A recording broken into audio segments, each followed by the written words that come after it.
In the world of A Song of Ice and Fire, the world of Game of Thrones, there are ancient as well as existing races which are distinct from humans. They are neither beasts nor men, but sentient races like how we see in other fictional settings like Lord of the Rings, where they have elves, dwarves and orcs. But here in this world, there are no elves nor orcs, but different beings that were born of nature, from sorcery, or from something far older and darker. These non-human races are actually more widespread than once thought, and while you might only remember the giants, the children and the White Walkers, from the shows, there are many more in the books, and so let's get to them.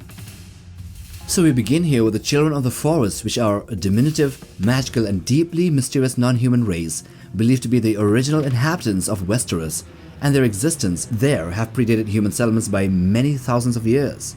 They were known to have lived in harmony with nature, to have worshipped the old gods, and wielded powerful magic which was tied to the natural world and particularly connected to the magic of the world through the weirwood trees, which they have carved with faces in order to watch over the land. So they seem to have an appearance of children, hence their name, but their demeanor is far from being childlike. Their skin is not brown in color and has the texture of a deer's fur, with pale spots here and there to aid them in blending amongst the vegetation. They also possess 4 fingers which are tipped with black claws instead of nails. They have large cat-like eyes which are slitted like a cat, and they are known to live for centuries. When the first men migrated from Essos to Westeros roughly 12,000 years before the current age, they came into a violent conflict with these children, mainly due to the first men cutting down the forests and the sacred weirwood trees, which resulted in a very long war between the two races. But then after centuries of bloodshed, the two sides finally forged a pact at the Isle of Faces, dividing a continent between them both. The treaty concluded with the forest belonging to the children and the open land for the first men, who also adopted the worship of the old gods from the children. However, the coming of the Andals 6,000 years later led to the children as well as the first men being driven to the north, with the children of the forest migrating further north and with some pockets of their number still presumably existing in the Isle of Faces in the God's Eye Lake. The children never had a large population to begin with, and their numbers were devastated during their contact with the first men, then with the long night with the White Walkers, and then almost disappeared with the Andal invasion. The next race here are the Woods Walkers. The Ifequevron or Woods Walkers were a mysterious and now extinct race that once dwelt within the dense, ancient forests of northern Essos. Their name comes from the Dothraki language, which means those who walk in the woods.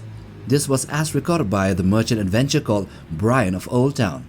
They are described as small, shy and gentle people, and they may be a related species or race to the Children of the Forest of Westeros, sharing similar traits of secrecy, nature-bound lifestyles and possibly magical abilities.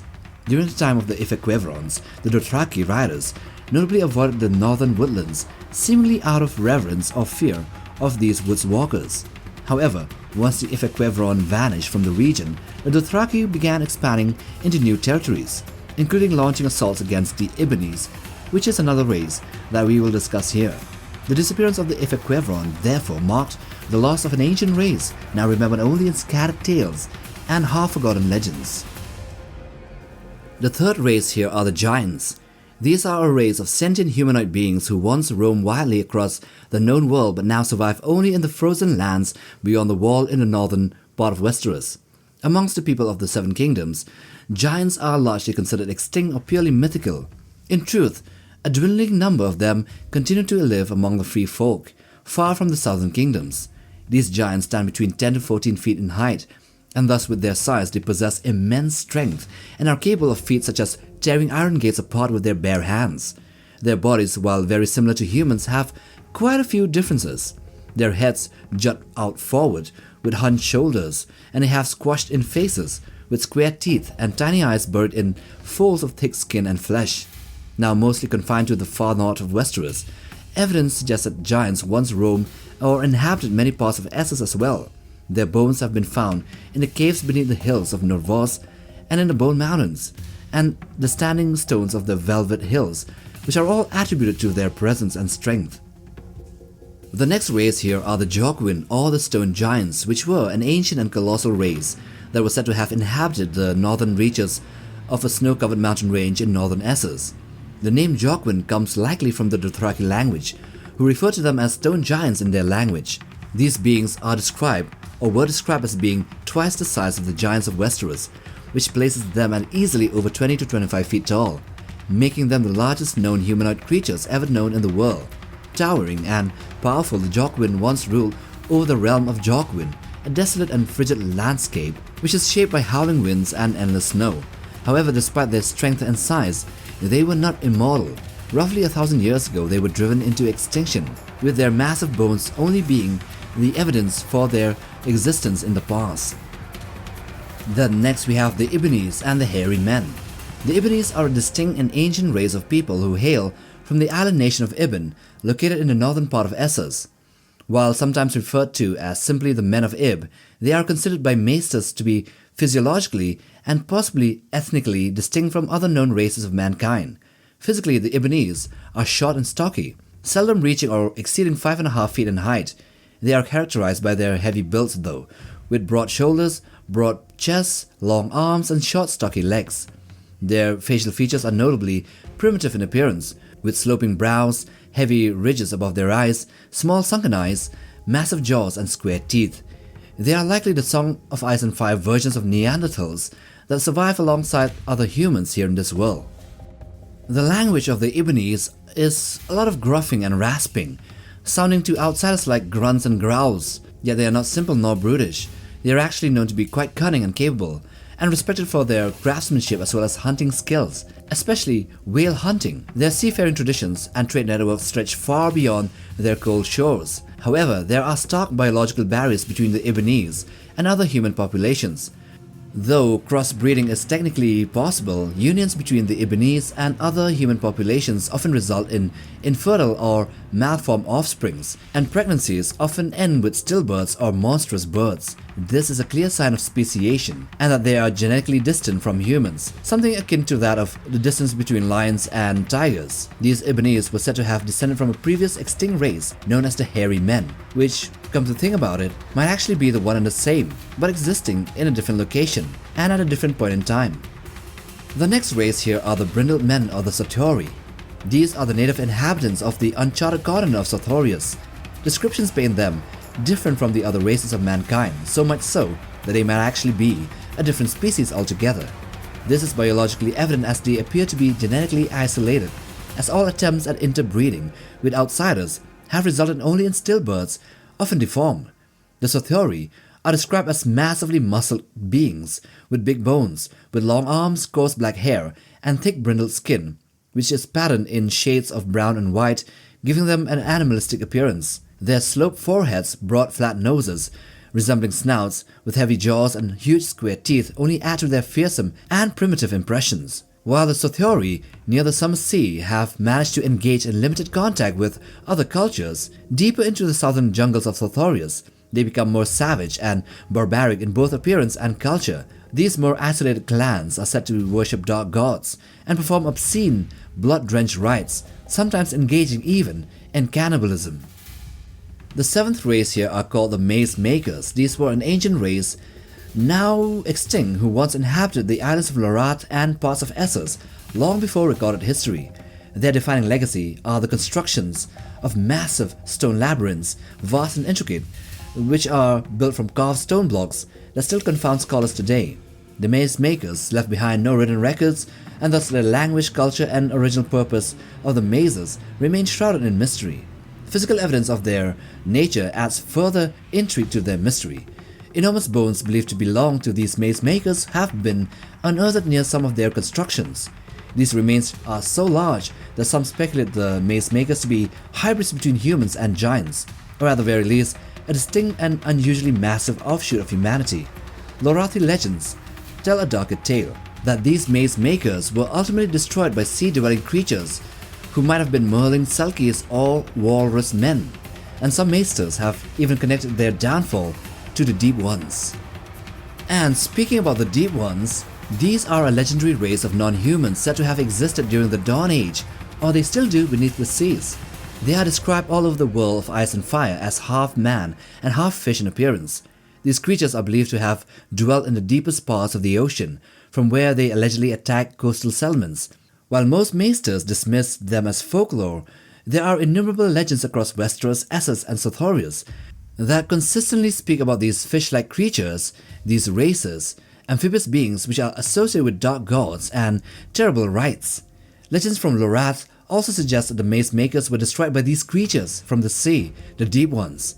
In Westeros, the people of Cracklock Point speak of squishers, which are monstrous humanoids with fish-like traits who preyed on humans. The Shield Islands have tales of merlings and selkies, which are half-human sea creatures, which might be some descendants or variations of the Deep Ones. They were the ones who lived there before the first men came. Some maesters even speculate that the Deep Ones may have inhabited the Iron Islands before the arrival of the first men. This theory is partially based on the mysterious fused blackstone of the Seastone Chair, whose origins remain unexplained even in Ironborn legends. Some may have even suggested that the Deep Ones may be responsible for other megalithic ruins across the world, such as those in the Belle Isle beneath the High Tower in Old Town, which also has this black stone. In the Thousand Isles of Essos, the islanders perform human sacrifices to grotesque fish-headed deities. Similar things are found on the Isle of Toads in the Basilisk Isles, where native inhabitants possess amphibian-like features like webbed fingers and toes, and they live among the ruins of the black stone constructions, which includes one 40-foot idol known as the Toad Stone.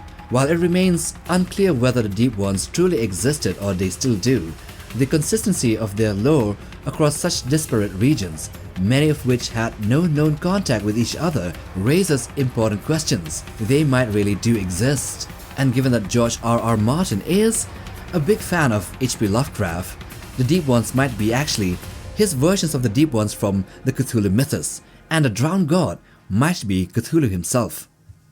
Now of course the next race here are the White Walkers, or the Others. They are an ancient and dreaded race of humanoids that dwell in the far north beyond the Wall, who were responsible for the Long Night. Though called as dead things, George R.R. Martin has clarified that they are not really undead, but rather a distinct and terrifying form of inhuman life.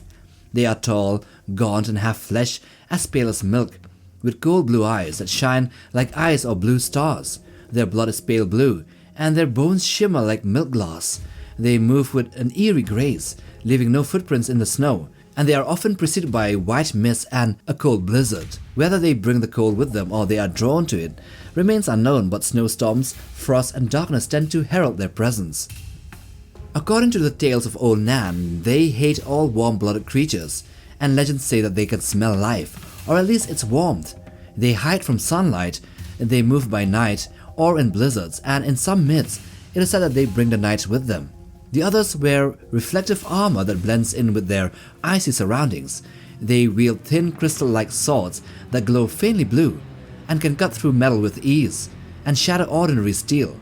Perhaps the most terrifying power, though, that they possess is their ability to resurrect the dead as wights, whether humans, animals, or even giants or mammoths, and these wights will follow their every command. So these tales speak of the Others riding undead creatures like horses, mammoths, dire wolves, and even giant eye spiders. But their weaknesses are fire, dragonglass or obsidian, and Valyrian steel, though George R.R. Martin for the last one has not confirmed this outright. In the belief of the ones who follow the Lord of Light, these are called the Cold Children of the Great Other, which is a dark god that is locked in an eternal war with the Lord of Light, and so they might be a form of demon. And of course, speaking about demons, here we end with the 10th race, demons. These, in the world of A Song for Ice and Fire, are mythical, malevolent beings often described in folklore and legends across various cultures. However, with Lady Melisandre giving birth to the shadow demon with the face of Stannis Baratheon that killed Renly Baratheon, the myths can now be considered a reality. Though their true nature remains uncertain, tales of demons appear in many corners of the known world, but particularly disturbing are reports from Ashai, the dark and sorcerous city at the edge of the world, where it is said that one can even fornicate with demons, suggesting either a literal interpretation of demonic beings having, with humans, or metaphors of dark magical pacts and inhuman rituals. Demons, along with dragons, ghouls, and other beasts, are also said to haunt the cliff caves above the Ash River, which is near Ashai, along with the Mountains of the Morn, which has the darkened city of Stygai, the City of the Night, which is said to be one of their main domains. Now with that, we end this video on the different non-human races from the world of Ice and Fire. You know, the same world which has Game of Thrones. And maybe in a future video, we would do all the human races, the different ones like the Dothraki, the Valyrians, the First Men, the Andals, etc. While you could consider some of these races here in this video as myths, these non-human races, the surmounting evidence of this fantasy world points to the fact that they actually exist, but at least here in this world, this fictional setting. And yeah, so with that we end this video. Now if you like this one, then watch this other one too, the one in the end screen. So to support us, please press that like button and consider subscribing for more content just like this. Or you can also hype the video and comment to increase what you say, interactions. Anyways, take care fam.